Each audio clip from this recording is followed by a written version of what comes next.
Welcome to Greenable Woodbridge. I am your host, Carolyn Ehrlich. Today we are in Iselin at this new Sitar building with its owner, Bill Sitar, who is also the CEO of Sitar Realty, and with his architect, Gregory Cox. And what is the name of your firm?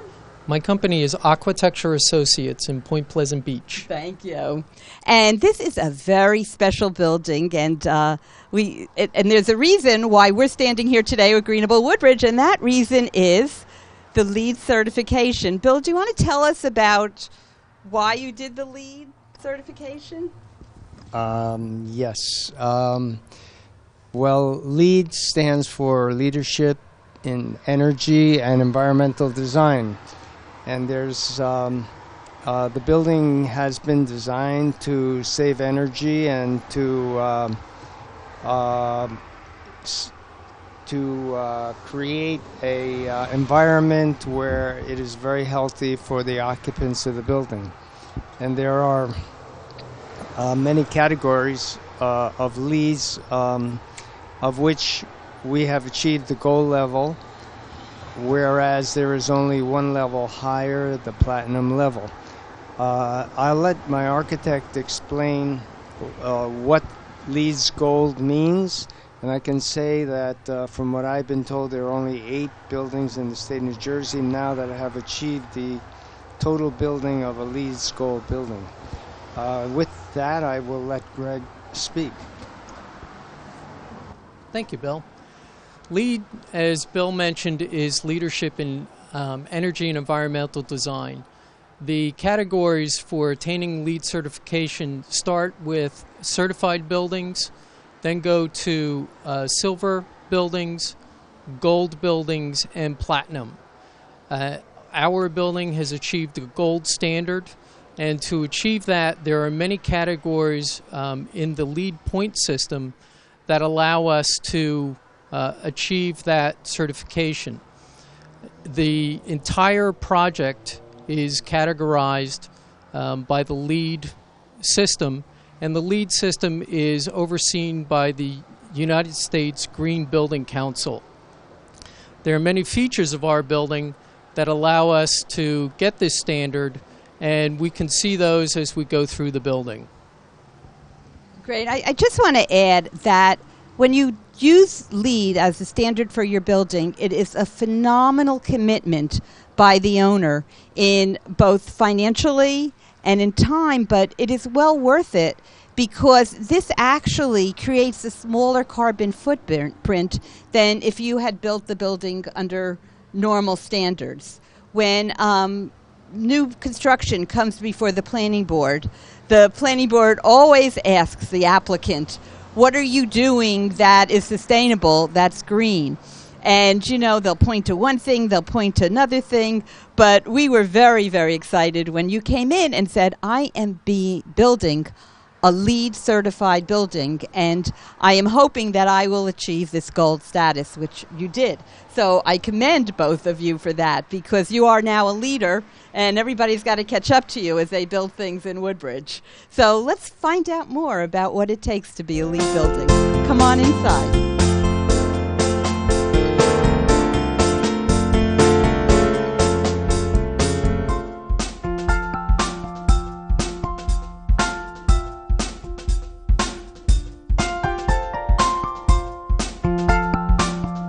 Are now on the roof of the Sitar building, and this is actually the first time that I have ever been on a green roof, although I have talked about green roofs many, many times, and I've been trying to get somebody to actually put one in Woodbridge, so thank you for doing it. And you don't often see plants on a roof, but that's what we have here. And I was wondering, Greg, do you want to tell us about why there's a green roof, what function it plays? The green roof does a lot of things for this building. It helps manage water runoff, so we don't have more water running into other properties and the sewer system. It also reduces the amount of carbon being put back into the air. It provides oxygen and takes away carbon monoxide. It is planted with special plants there's a variety of different sedums that we had to use more than one plant type so that they could cross-pollinate. Although it looks very simple when it's finished, there's quite a structural feat to create this roof, as the plants and the material that are on this roof weigh more than a normal roof. The entire structure of the building had to be beefed up to carry the load.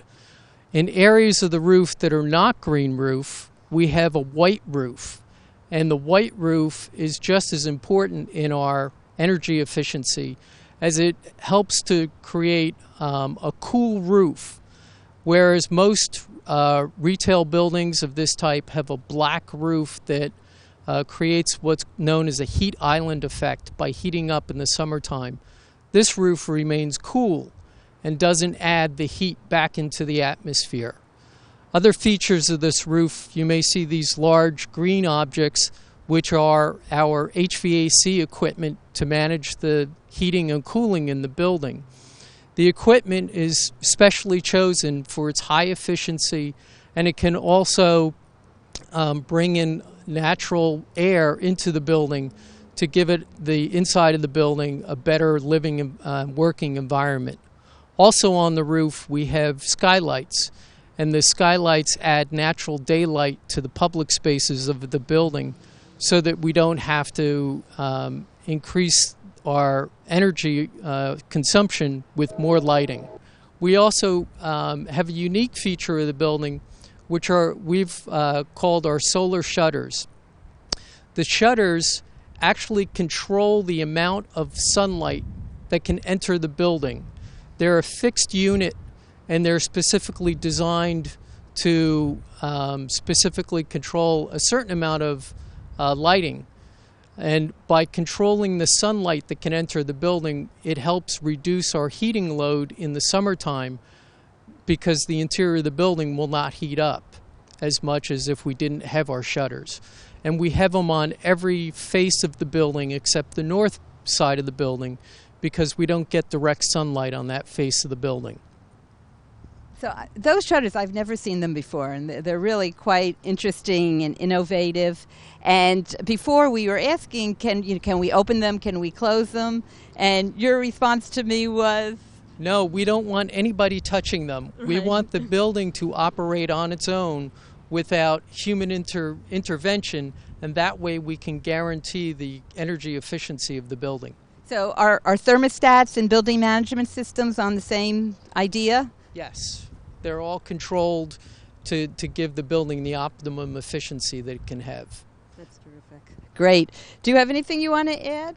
I just, if I may, this is a real commitment, and I think one of the reasons not too many people do it is because of the huge cost involved with putting in a green roof. You want to talk a little bit about what that is, that commitment? Well, as Carol just said, it's a huge cost for all the components that are involved in the building or with the building. The HVAC, which Greg mentioned, is a very high efficiency set of units, is very, very expensive in comparison to a typical train unit that you might see in a normal shopping center. The extra skylights, which a normal building may have one or two, are very, very, very, very expensive to include on the roof. The shutters, I can just tell you as an example that you'll see throughout the building, where I happen to remember that number, an extra $83,000 cost. So everything that goes with building this kind of building becomes very, very expensive. But to help the environment, to help our tenants save money on their energy costs, will be a payback as the years go on. And I also can say that the mayor of Woodbridge, Mayor McCormick, was very hopeful that Woodbridge would have one of the first green buildings in the city of Woodbridge, and we have done it. And that's why we're here today. And by the way, we didn't do a regular LEED building. We achieved a gold level, which is very, very hard and very, very expensive to do. Right, and if I may, I want to talk a little bit about the LEEDs program. We usually say to people, just try to do what LEED recommends, because once you go LEEDs, there is an incredible amount of paperwork that you have to do, and it's an additional financial cost. So I really, really have to commend you for taking that extra step. So that emblem that we saw as we walked in the door was like gold, because it really was what you had to invest in it to get that there. So that is really fantastic.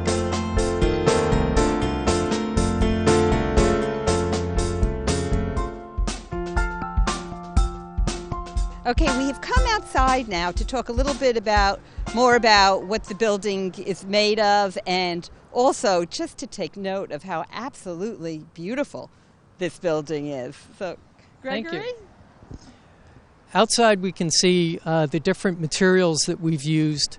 One of the goals that Bill asked in designing this building is, even though it is a state-of-the-art brand new building, that it have a significant historic and traditional look to it. And we were able to achieve not only the LEED certification of gold standard, as well as be able to create a traditional look. Also from this point, we might be able to point out that some of the other features of the building is that it has a very high insulation quality, not only in the walls but in the windows, and that also helps us maintain the interior quality of the building in terms of not using a lot of energy to heat and cool the building. And it can all be accomplished with the right team, starting with the owner, and the commitment to create a LEED building, as well as the design professionals and the construction people to actually bring a brand new building together to create the LEED standard. Thank you very much. And I imagine your firm is a leader in this kind of construction. Actually, this is the first LEEDs building we did, and we're very proud to be part of Bill's team. And hopefully it will be just the beginning of many more LEED projects for our firm. Terrific. Great. Bill, you have anything you want to add? No, I'd like to thank the city officials of Woodbridge, the mayor, Carol, everyone who helped us get the building approved, and we appreciate all the help and assistance that the city has given us. Thank you. Thank you, Bill.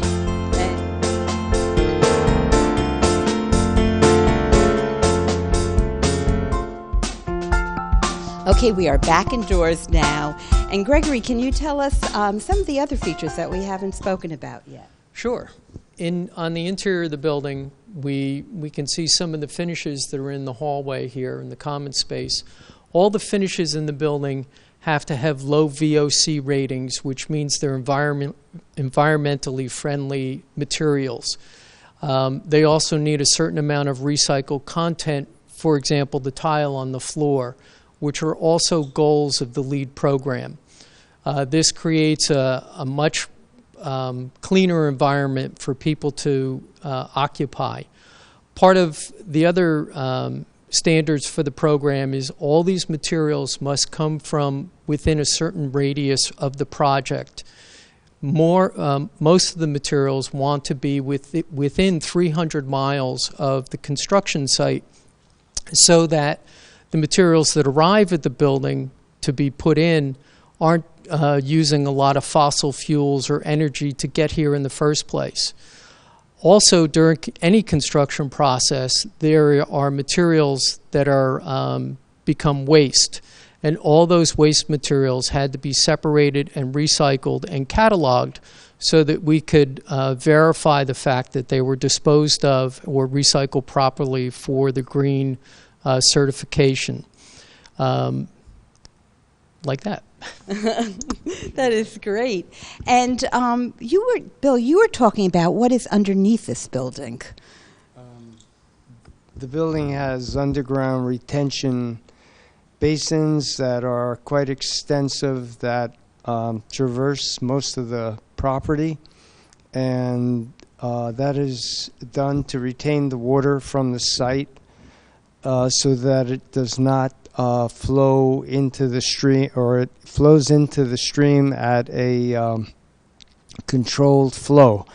Additionally, the parking lot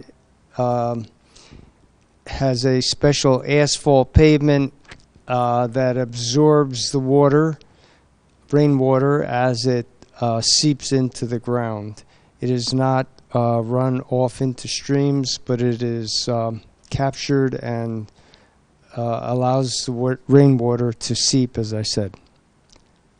And you know, that is so vital. In Woodbridge, one of the big issues that we always have is stormwater management. Mm-hmm. Most of our infrastructure is antiquated, and so we're trying to bring it up to date.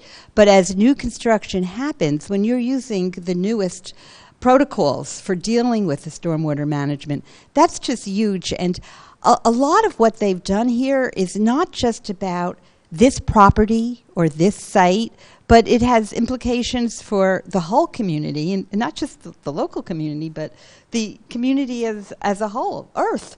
I mean, you were talking about that before. Yes. Do you want to expand on that a little? Well, the value of a green building goes beyond just the building itself. It's a more environmentally friendly building for the neighborhood, the town, and the entire planet. So the value of this building will benefit people who don't even ever enter the building, but by having a lower carbon footprint, it's a better neighbor for the entire town. Okay, now I have to do a little plug for you because this is a new building, and you want to, of course, lease the space so you can actually make some of your money back. So let's do a little plug for people who are looking for a healthy environment to do their business and to have their customers, employees work. Bill?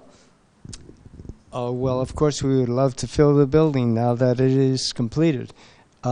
If anyone has an interest in leasing space, you can certainly call me direct.